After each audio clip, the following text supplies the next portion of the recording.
أعوذ بالله من الشيطان الرجيم. بسم الله الرحمن الرحيم. ألف لام ميم. ذلك الكتاب لا ريب فيه هدى للمتقين الذين يؤمنون بالغيب ويقيمون الصلاة ومما رزقناهم ينفقون والذين يؤمنون بما أنزل إليك وما أنزل من قبلك وبالآخرة هم يوقنون أولئك على هدى من ربهم وأولئك هم المفلحون إن الذين كفروا سواء عليهم أأنذرتهم أم لم تنذرهم لا يؤمنون ختم الله على قلوبهم وعلى سمعهم وعلى أبصارهم غشاوة ولهم عذاب عظيم ومن الناس من يقول آمنا بالله وباليوم الآخر وما هم بمؤمنين يخادعون الله والذين آمنوا وما يخدعون إلا أنفسهم وما يشعرون في قلوبهم مرض فزادهم الله مرضا ولهم عذاب أليم بما كانوا يكذبون وإذا قيل لهم لا تفسدوا في الأرض قالوا إنما نحن مصلحون ألا إنهم هم المفسدون ولكن لا يشعرون وإذا قيل لهم آمنوا كما آمن الناس قالوا أنؤمن كما آمن السفهاء ألا إنهم هم السفهاء ولكن لا يعلمون وإذا لقوا الذين آمنوا قالوا آمنا وإذا خلوا إلى شياطينهم قالوا إنا معكم إنما نحن مستهزئون الله يستهزئ بهم ويمدهم في طغيانهم يعمهون أولئك الذين اشتروا الضلالة بالهدى فما ربحت تجارتهم وما كانوا مهتدين مثلهم كمثل الذي استوقد نارا فلما أضاءت ما حوله ذهب الله بنورهم وتركهم في ظلمات لا يبصرون صم بكم عمي فهم لا يرجعون أو كصيب من السماء فيه ظلمات ورعد وبرق يجعلون أصابعهم في آذانهم من الصواعق حذر الموت والله محيط بالكافرين يكاد البرق يخطف أبصارهم كلما أضاء لهم مشوا فيه وإذا أظلم عليهم قاموا ولو شاء الله لذهب بسمعهم وأبصارهم إن الله على كل شيء قدير يا أيها الناس اعبدوا ربكم الذي خلقكم والذين من قبلكم لعلكم تتقون الذي جعل لكم الأرض فراشا والسماء بناء وأنزل من السماء ماء فأخرج به من الثمرات رزقا لكم فلا تجعلوا لله أندادا وأنتم تعلمون. وإن كنتم في ريب مما نزلنا على عبدنا فأتوا بسورة من مثله وادعوا شهداءكم من دون الله إن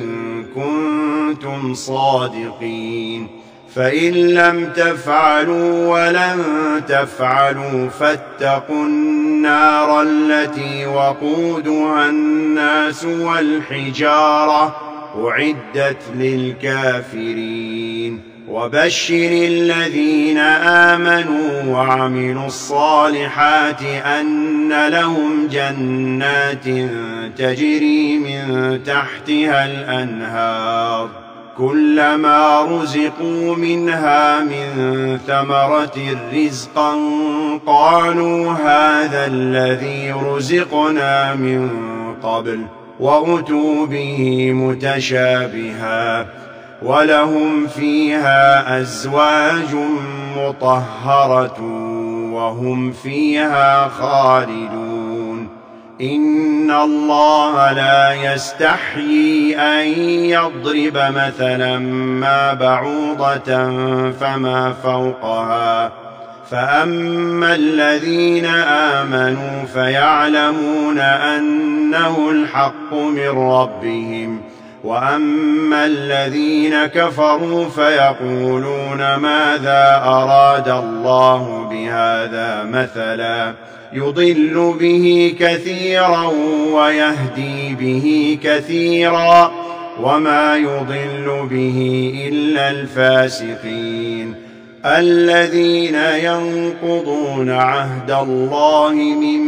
بعد ميثاقه ويقطعون ما أمر الله به أن يوصل ويفسدون في الأرض أولئك هم الخاسرون. كيف تكفرون بالله وكنتم أمواتا فأحياكم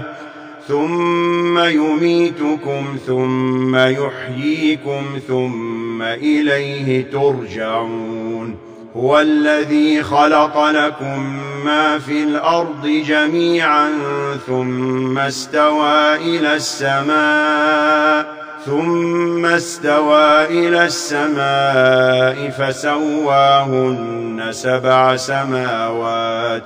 وهو بكل شيء عليم. وإذ قال ربك للملائكة إني جاعل في الأرض خليفة قالوا أتجعل فيها من يفسد فيها ويسفك الدماء ونحن نسبح بحمدك ونقدس لك قال إني أعلم ما لا تعلمون. وعلم آدم الأسماء كلها ثم عرضهم على الملائكة فقال أنبئوني بأسماء هؤلاء إن كنتم صادقين. قالوا سبحانك لا علم لنا إلا ما علمتنا إنك أنت العليم الحكيم. قال يا آدم أنبئهم بأسمائهم فلما أنبأهم بأسمائهم قال ألم أقل لكم إني أعلم غيب السماوات والأرض وأعلم ما تبدون وما كنتم تكتمون. وإذ قلنا للملائكة اسجدوا لآدم فسجدوا إلا إبليس أبى واستكبر وكان من الكافرين. وقلنا يا آدم اسكن أنت وزوجك الجنة وكلا منها رغدا حيث شئتما ولا تقربا هذه الشجرة فتكونا من الظالمين فأزلهما الشيطان عنها فأخرجهما مما كانا فيه وقلنا اهبطوا بعضكم لبعض عدو ولكم في الأرض مستقر ومتاع إلى حين فتلقى آدم من ربه كلمات فتاب عليه إنه هو التواب الرحيم قلنا اهبطوا منها جميعا فإما يأتينكم مني هدى فمن تبع هداي فلا خوف عليهم ولا هم يحزنون والذين كفروا وكذبوا بآياتنا أولئك أصحاب النار هم فيها خالدون يا بني إسرائيل اذكروا نعمتي التي أنعمت عليكم وأوفوا بعهدي أوف بعهدكم وإياي فارهبون وآمنوا بما أنزلت مصدقا لما معكم ولا تكونوا أول كافر به ولا تشتروا بآياتي ثمنا قليلا وإياي فاتقون ولا تلبسوا الحق بالباطل وتكتموا الحق وأنتم تعلمون وأقيموا الصلاة وآتوا الزكاة واركعوا مع الراكعين أتأمرون الناس بالبر وتنسون أنفسكم وأنتم تتلون الكتاب أفلا تعقلون واستعينوا بالصبر والصلاة وإنها لكبيرة إلا على الخاشعين الذين يظنون أنهم ملاقو ربهم وأنهم إليه راجعون يا بني إسرائيل اذكروا نعمتي التي أنعمت عليكم وأني فضلتكم على العالمين واتقوا يوما لا تجزي نفس عن نفس شيئا ولا يقبل منها شفاعة ولا يؤخذ منها عدل ولا هم ينصرون وإذ نجيناكم من آل فرعون يسومونكم سوء العذاب يذبحون أبناءكم ويستحيون نساءكم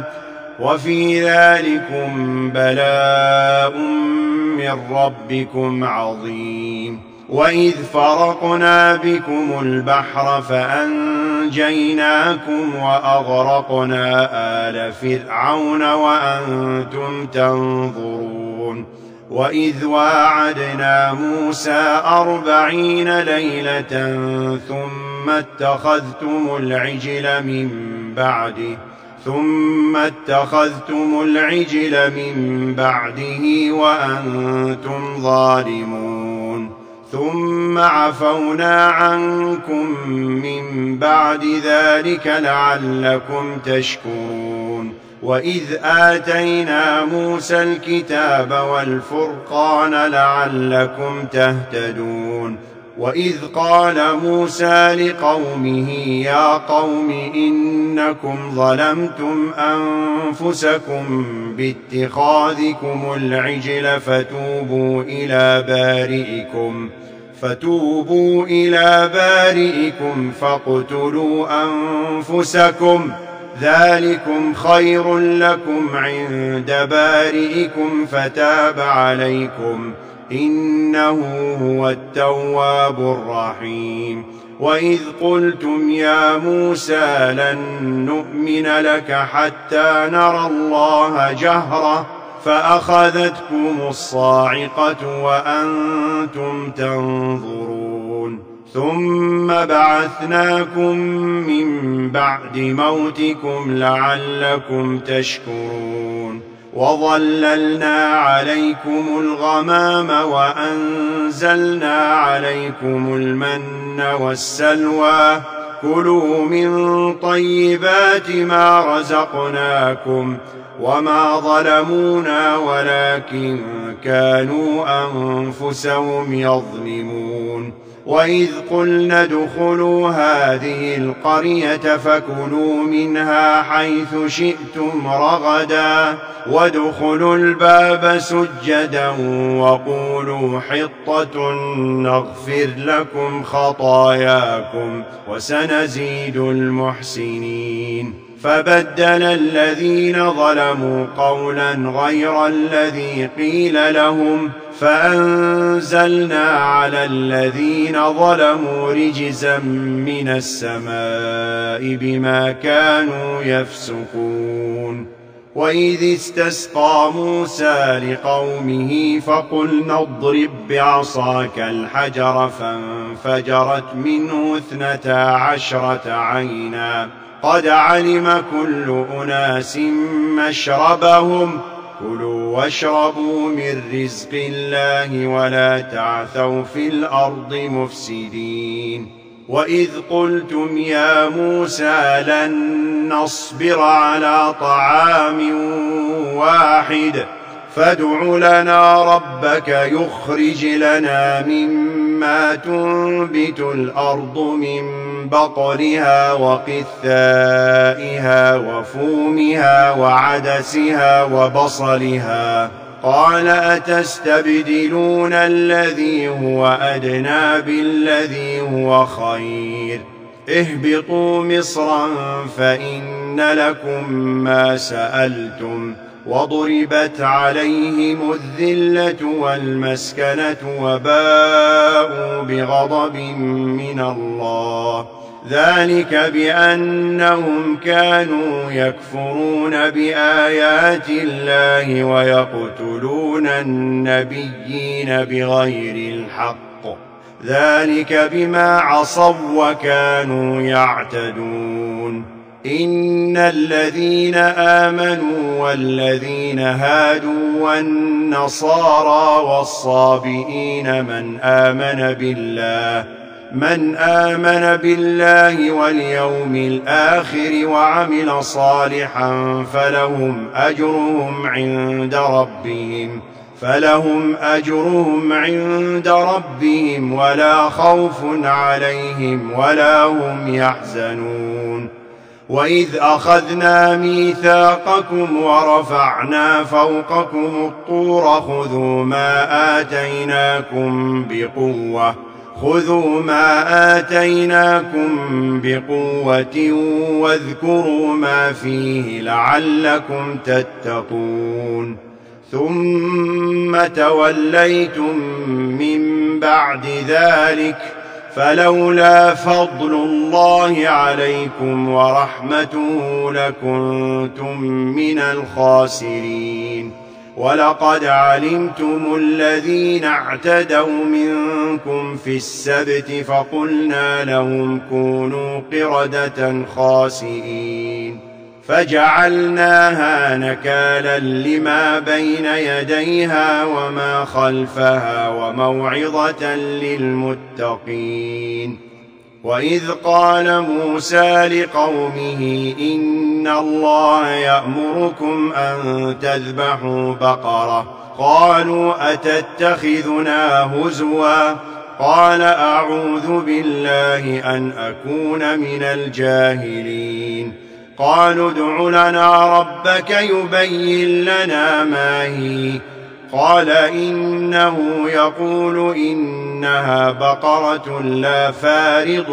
ولا بكر عوان بين ذلك فافعلوا ما تؤمرون قالوا ادع لنا ربك يبين لنا ما لونها قال إنه يقول إنها بقرة صفراء فاقع لونها تسر الناظرين قالوا ادع لنا ربك يبين لنا ما هي إن البقرة شابه علينا وإنا إن شاء الله لمهتدون قال إنه يقول إنها بقرة لا ذلول تثير الأرض ولا تسقي الحرث مسلمة لا شية فيها قالوا الآن جئت بالحق فذبحوها وما كادوا يفعلون وإذ قتلتم نفسا فادارأتم فيها والله مخرج ما كنتم تكتمون فقلنا اضربوه ببعضها كذلك يحيي الله الموتى ويريكم آياته لعلكم تعقلون ثم قست قلوبكم من بعد ذلك فهي كالحجارة أو أشد قسوة وإن من الحجارة لما يتفجر منه الأنهار وإن منها لما يشقق فيخرج منه الماء وإن منها لما يهبط من خشية الله وما الله بغافل عما تعملون أفتطمعون أن يؤمنوا لكم وقد كان فريق منهم يسمعون كلام الله ثم يحرفونه من بعد ما عقلوه وهم يعلمون وإذا لقوا الذين آمنوا قالوا آمنا وإذا خلا بعضهم إلى بعض قالوا أتحدثونهم بما فتح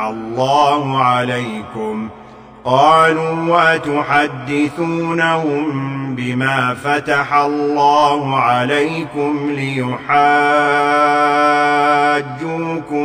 به عند ربكم أفلا تعقلون أولا يعلمون أن الله يعلم ما يسرون وما يعلنون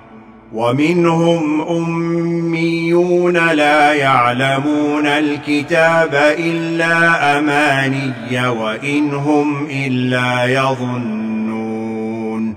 فويل للذين يكتبون الكتاب بأيديهم ثم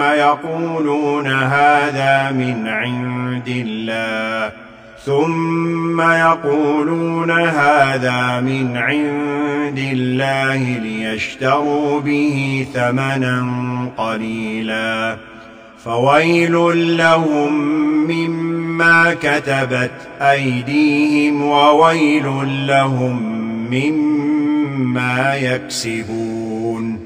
وقالوا لن تمسنا النار إلا أياما معدودة قل أتخذتم عند الله عهدا فلن يخلف الله عهده أم تقولون على الله ما لا تعلمون بلى من كسب سيئة وأحاطت به خطيئته فأولئك أصحاب النار هم فيها خالدون والذين آمنوا وعملوا الصالحات أولئك أصحاب الجنة هم فيها خالدون وإذ أخذنا ميثاق بني إسرائيل لا تعبدون إلا الله وبالوالدين إحسانا وذي القربى واليتامى والمساكين وقولوا للناس حسنا وأقيموا الصلاة وآتوا الزكاة ثم توليتم إلا قليلا منكم وأنتم معرضون وإذ أخذنا ميثاقكم لا تسفكون دماءكم ولا تخرجون أنفسكم من دياركم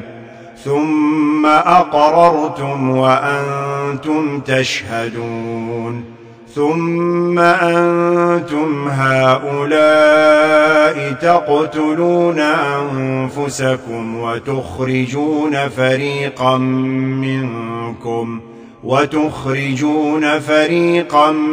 منكم من ديارهم تظاهرون عليهم بالإثم والعدوان وإن يأتوكم أسارى تفادوهم وهو محرم عليكم إخراجهم أفتؤمنون ببعض الكتاب وتكفرون ببعض فما جزاء من يفعل ذلك منكم إلا خزي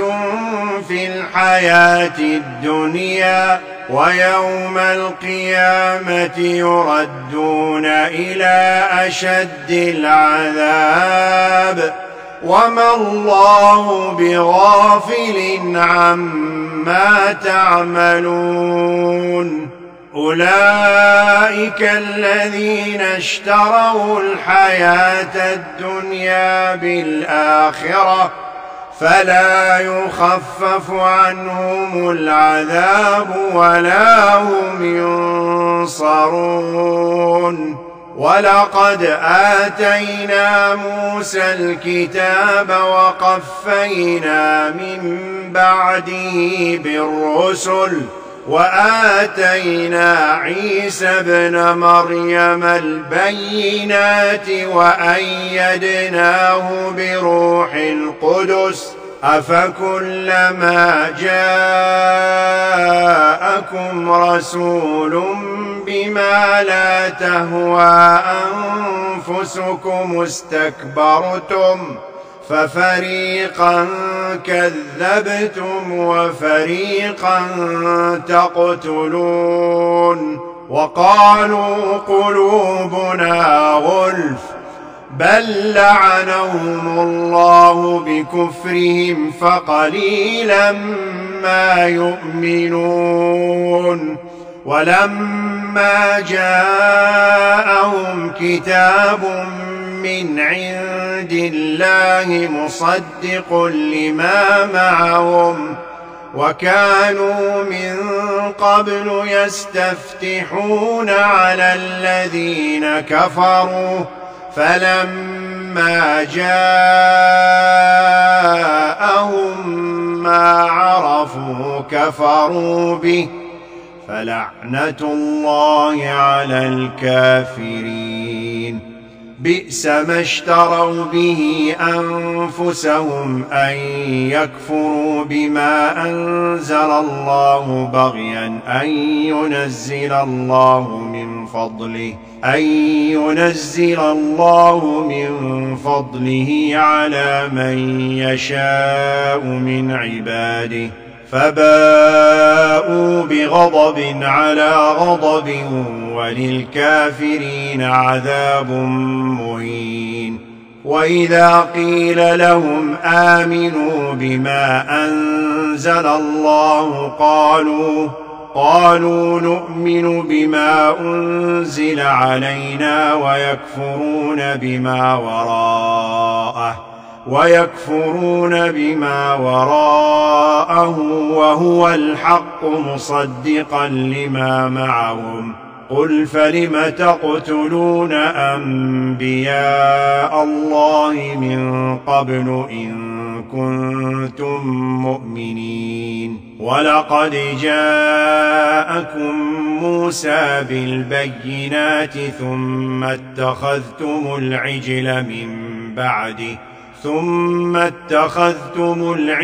من بعده وأنتم ظالمون. وإذ أخذنا ميثاقكم ورفعنا فوقكم الطور خذوا ما آتيناكم بقوة واسمعوا. قالوا سمعنا وعصينا وأشربوا في قلوبهم العجل بكفرهم. قل بئس ما يأمركم به إيمانكم إن كنتم مؤمنين. قل إن كانت لكم الدار الآخرة عند الله خالصة من دون الناس فتمنوا الموت إن كنتم صادقين. ولن يتمنوه أبدا بما قدمت أيديهم والله عليم بالظالمين. ولتجدنهم أحرص الناس على حياة ومن الذين أشركوا يود أحدهم لو يعمر 1000 سنة وما هو بمزحزحه من العذاب أن يعمر والله بصير بما يعملون. قل من كان عدوا لجبريل فإنه نزله على قلبك بإذن الله مصدقا لما بين يديه وهدى وبشرى للمؤمنين. من كان عدوا لله وملائكته ورسله وجبريل وميكال فإن الله عدو للكافرين. ولقد أنزلنا إليك آيات بينات وما يكفر بها إلا الفاسقون. أوكلما عاهدوا عهدا نبذه فريق منهم بل أكثرهم لا يؤمنون. ولما جاءهم رسول من عند الله مصدق لما معهم نبذ فريق من الذين أوتوا الكتاب كتاب الله وراء ظهورهم كأنهم لا يعلمون. واتبعوا ما تتلو الشياطين على ملك سليمان وما كفر سليمان ولكن الشياطين كفروا يعلمون الناس السحر. وما أنزل على الملكين ببابل هاروت وماروت وما يعلمان من أحد حتى يقولا إنما نحن فتنة فلا تكفر فيتعلمون منهما ما يفرقون به بين المرء وزوجه وما هم بضارين به من أحد إلا بإذن الله ويتعلمون ما يضرهم ولا ينفعهم ولقد علموا لمن اشتراه ما له في الآخرة من خلاق ولبئس ما شروا به أنفسهم لو كانوا يعلمون. ولو أنهم آمنوا واتقوا لمثوبة من عند الله خير لو كانوا يعلمون. يا أيها الذين آمنوا لا تقولوا راعنا وقولوا انظرنا واسمعوا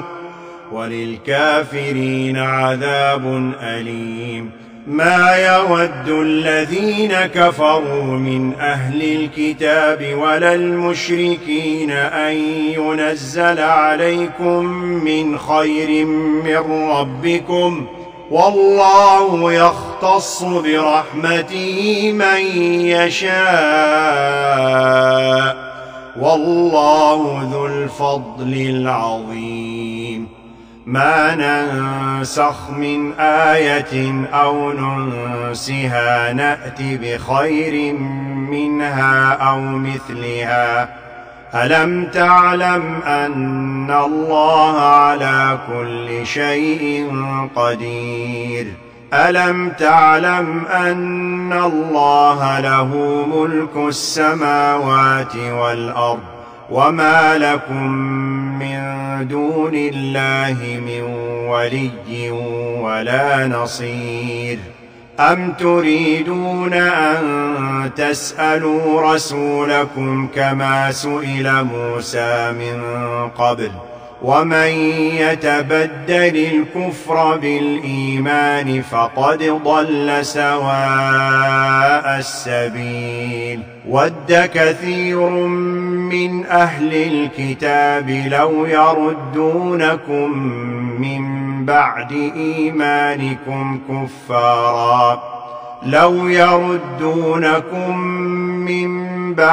إيمانكم كفارا حسدا من عند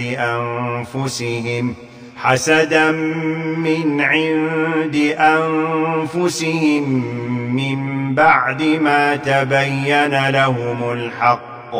فاعفوا واصفحوا حتى يأتي الله بأمره، إن الله على كل شيء قدير. وأقيموا الصلاة وآتوا الزكاة وما تقدموا لأنفسكم من خير تجدوه عند الله، إن الله بما تعملون بصير. وقالوا لن يدخل الجنة إلا من كان هودا أو نصارى، تلك أمانيهم، قل هاتوا برهانكم إن كنتم صادقين. بلى من أسلم وجهه لله وهو محسن فله أجره عند ربه ولا خوف عليهم ولا هم يحزنون.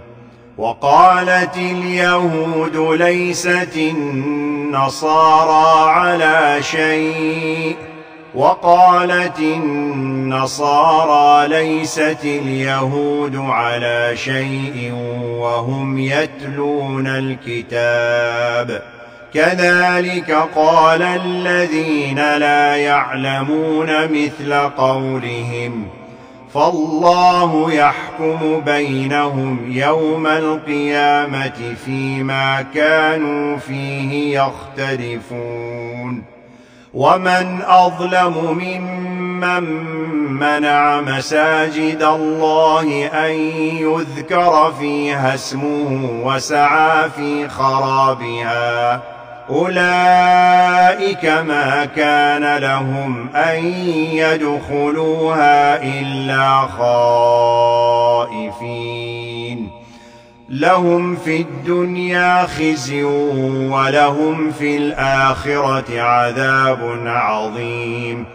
ولله المشرق والمغرب فأينما تولوا فثم وجه الله، إن الله واسع عليم. وقالوا اتخذ الله ولدا، سبحانه،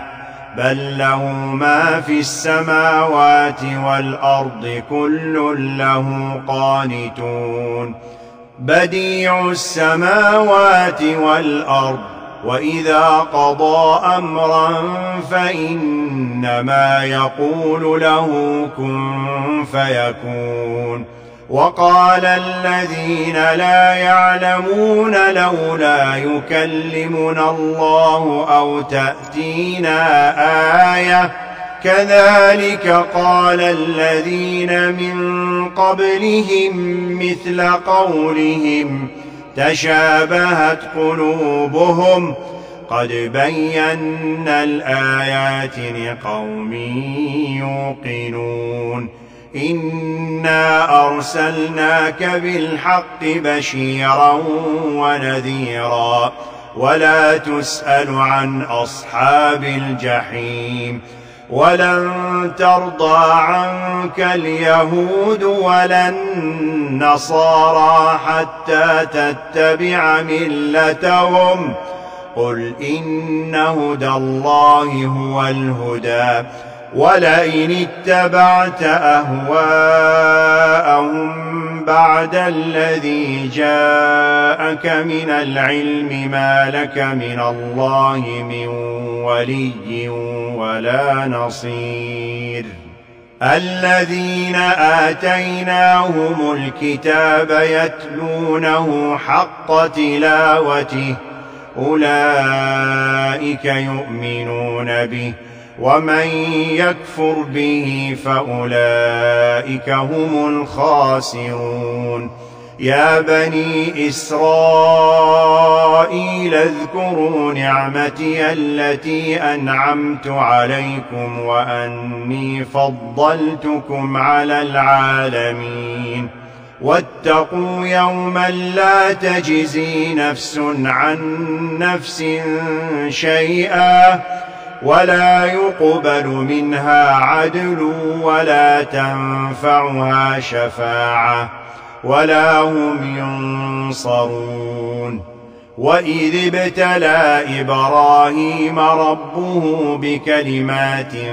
فأتمهن قال إني جاعلك للناس إماما قال ومن ذريتي قال لا ينال عهد الظالمين وإذ جعلنا البيت مثابة للناس وأمنا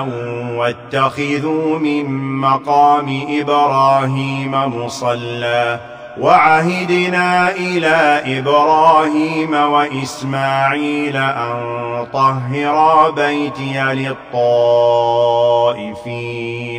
أن طهرا بيتي للطائفين والعاكفين والركع السجود وإذ قال إبراهيم رب اجعل هذا بلدا آمنا وارزق أهله من الثمرات من آمن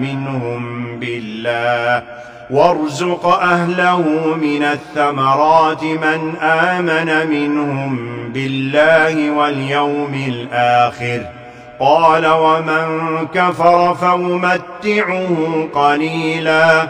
ثم أضطره إلى عذاب النار وبئس المصير وإذ يرفع إبراهيم القواعد من البيت وإسماعيل ربنا تقبل منا إنك أنت السميع العليم ربنا وجعلنا مسلمين لك ومن ذريتنا أمة مسلمة لك وأرنا مناسكنا وتب علينا إنك أنت التواب الرحيم ربنا وابعث فيهم رسولا منهم يتلو عليهم آياتك ويعلمهم الكتاب والحكمة ويزكيهم إنك أنت العزيز الحكيم ومن يرغب عن ملة إبراهيم إلا من سفه نفسه ولقد اصطفيناه في الدنيا وإنه في الآخرة لمن الصالحين إذ قال له ربه أسلم قال أسلمت لرب العالمين ووصى بها إبراهيم بنيه ويعقوب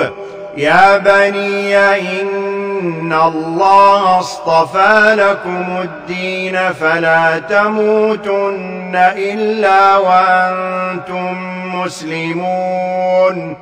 أم كنتم شهداء إذ حضر يعقوب الموت إذ قال لبنيه ما تعبدون من بعدي قالوا نعبد إلهك وإله آبائك إبراهيم وإسماعيل وإسحاق إلها واحدا ونحن له مسلمون تلك أمة قد خلت لها ما كسبت ولكم ما كسبتم ولا تسألون عما كانوا يعملون وقالوا كونوا هودا أو نصارى تهتدوا قل بل ملة إبراهيم حنيفا وما كان من المشركين قولوا آمنا بالله وما أنزل إلينا وما أنزل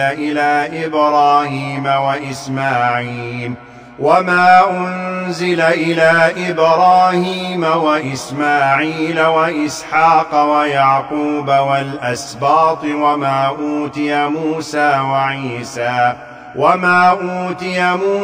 وعيسى وما أوتي النبيون من ربهم لا نفرق بين أحد منهم ونحن له مسلمون فإن آمنوا بمثل ما آمنتم به فقد اهتدوا وإن تولوا فإنما هم في شقاق فسيكفيكهم الله وهو السميع العليم صبغة الله ومن أحسن من الله صبغة ونحن له عابدون قل أتحاجوننا في الله وهو ربنا وربكم ولنا أعمالنا ولكم أعمالكم ونحن له مخلصون أم تقولون إن إبراهيم وإسماعيل وإسحاق ويعقوب والأسباط كانوا هودا أو نصارى قل أأنتم أعلم أم الله ومن أظلم ممن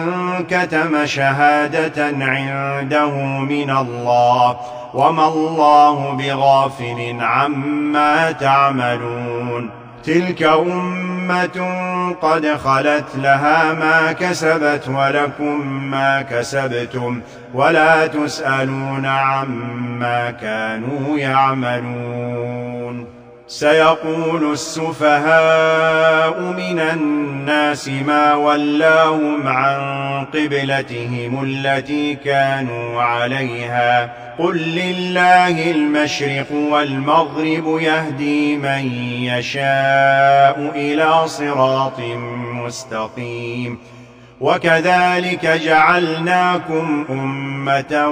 وسطا لتكونوا شهداء على الناس ويكون الرسول عليكم شهيدا وما جعلنا القبلة التي كنت عليها إلا لنعلم من يتبع الرسول ممن ينقلب على عقبيه وإن كانت لكبيرة إلا على الذين هدى الله وما كان الله ليضيع إيمانكم إن الله بالناس لرءوف رحيم قد نرى تقلب وجهك في السماء فلنولينك قبلة ترضاها فول وجهك شطر المسجد الحرام وحيث ما كنتم فولوا وجوهكم شطره وإن الذين أوتوا